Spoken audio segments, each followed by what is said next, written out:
Assalamualaikum warahmatullahi wabarakatuh. Perkenalkan, nama saya Rizky Al-Azam dari BKI 3B dengan NIM 2015200053. Pada pembahasan materi kali ini saya akan sedikit menjelaskan mengenai teknik umum bimbingan dan konseling. Teknik umum ialah teknik yang lazim digunakan oleh seorang konselor dalam melakukan sebuah konseling. Teknik umum yang akan saya bahas pada pertemuan kali ini yaitu teknik penstrukturan, teknik attending, dan teknik pertanyaan.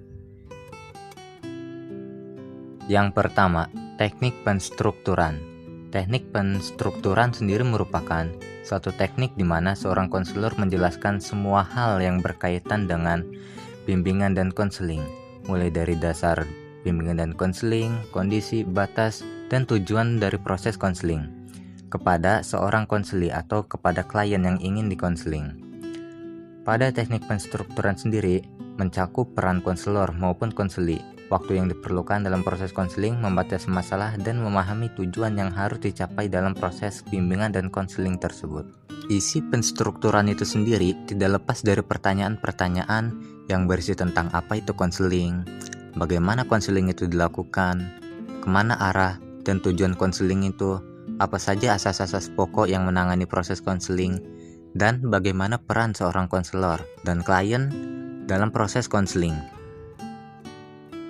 Pada proses penstrukturan itu sendiri, penstrukturan itu terbagi ke dalam dua jenis, yaitu penstrukturan penuh dan penstrukturan sebagian.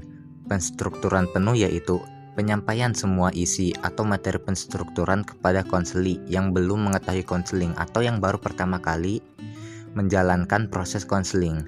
Kemudian ada penstrukturan sebagian, yaitu menyampaikan isi materi tertentu atau menyampaikan isi penstrukturan yang hanya dibutuhkan oleh konseli, karena pada umumnya penstrukturan sebagian seorang konseli sudah pernah mengalami atau sudah pernah menjalankan proses dari bimbingan dan konseling tersebut. Yang kedua, teknik attending. Teknik attending merupakan sebuah keterampilan atau teknik yang digunakan seorang konselor kepada konseli untuk memusatkan seluruh perhatian kepada klien atau konseli, agar klien tersebut merasa nyaman dan dihargai dalam mengekspresikan segala hal yang mengganggunya, baik itu perasaan, pikiran, dan lainnya. Di dalam teknik attending sendiri terdapat beberapa perilaku yang harus dilakukan seorang konselor kepada seorang konseli, yaitu yang pertama, menata ruang. Menata ruangan senyaman mungkin sangat diperlukan bagi seorang konseli, karena dengan ruangan yang rapi, seorang konseli akan merasa nyaman dalam mengekspresikan segala unek-uneknya, segala yang dia pikirkan. Sebaliknya, jika ruangan tersebut kumel, kotor segala, maka seorang konseli akan merasa tidak nyaman. Dan boleh jadi seorang konseling tersebut akan segera meninggalkan ruangan konseling tersebut, bahkan sebelum proses konseling itu dilakukan. Teknik yang kedua yaitu menyapa. Seorang konselor harus menyapa seorang konseli, karena dengan sapaan ini akan membuat konseli merasa nyaman, merasa akrab. Dan apabila seorang konseli sudah merasa nyaman, maka ia akan mengeluarkan segala hal yang ada dalam pikirannya kepada konselor dengan lebih mudah. Kemudian ada pemberian informasi. Pemberian informasi ini dimaksudkan agar seorang konseli yang belum memahami apapun tentang masalah konseling ini dapat mengetahui arti daripada dan tujuan dari adanya konseling tersebut.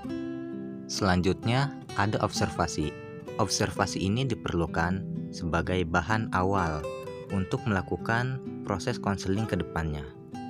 Perilaku berikutnya yaitu mengatur posisi. Mengatur posisi ini diperlukan agar konselor dan konseli dapat merasakan nyaman ketika bertatapan muka. Jika bertatapan muka terlalu dekat, maka konseli akan merasa tidak nyaman, begitu pula sebaliknya. Maka dibutuhkannya sebuah posisi yang tepat dan nyaman agar proses konseling dapat berjalan dengan semestinya. Kemudian adalah kontak mata. Seorang konselor harus dapat menjaga pandangannya, terutama apabila seorang konseli atau klien tersebut merupakan seorang lawan jenis. Perilaku yang berikutnya yaitu mendengarkan. Seorang konselor haruslah menjadi pendengar yang baik. Ketika konseli sedang mencurahkan permasalahannya, seorang konselor harus dapat mendengarkan semua ucapannya dengan baik, menyimak semua perkataannya dengan baik. Karena dengan melakukan hal tersebut, seorang konseli atau klien akan merasa nyaman, akan merasa dihargai, dan proses konseling pun akan berjalan dengan baik. Kemudian yang terakhir ialah menetapkan tujuan. Tujuan di sini berarti goal. Berarti menetapkan tujuan berarti menentukan arah daripada jalannya proses konseling ini. Dengan menetapkan tujuan, dengan menentukan tujuan, maka proses konseling pun akan berjalan searah, akan berjalan teratur, dan yang terpenting akan berjalan dengan baik.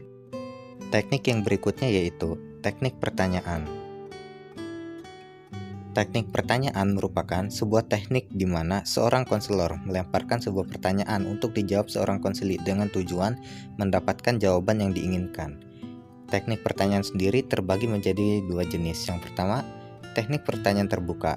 Teknik pertanyaan terbuka ini merupakan pertanyaan yang memiliki jawaban-jawaban bersifat umum, atau dengan kata lain memiliki jawaban yang bersifat luas. Contohnya, bagaimana perasaan ibu setelah mengalami hal tersebut? Setelah dilontarkan pertanyaan tersebut, seorang konseli pun akan memberikan jawabannya yang bersifat luas dan umum kepada seorang konselor. Kemudian, hal inilah yang disebut sebagai pertanyaan terbuka karena jawabannya tidak memiliki patokannya atau tidak, melainkan memiliki sifat yang luas. Kemudian, ada pertanyaan tertutup. Pertanyaan tertutup merupakan pertanyaan-pertanyaan yang hanya memiliki jawaban ya atau tidak. Sebagai contoh, apakah ibu pernah melakukan hal tersebut kepada anak ibu? Kemudian, seorang konseli pun akan menjawab pertanyaan tersebut dengan iya atau tidak. Dan itulah yang kita sebut sebagai pertanyaan tertutup. Mungkin hanya itu yang dapat saya sampaikan pada pembahasan materi kali ini. Kurang dan lebihnya mohon dimaafkan. Wassalamualaikum warahmatullahi wabarakatuh.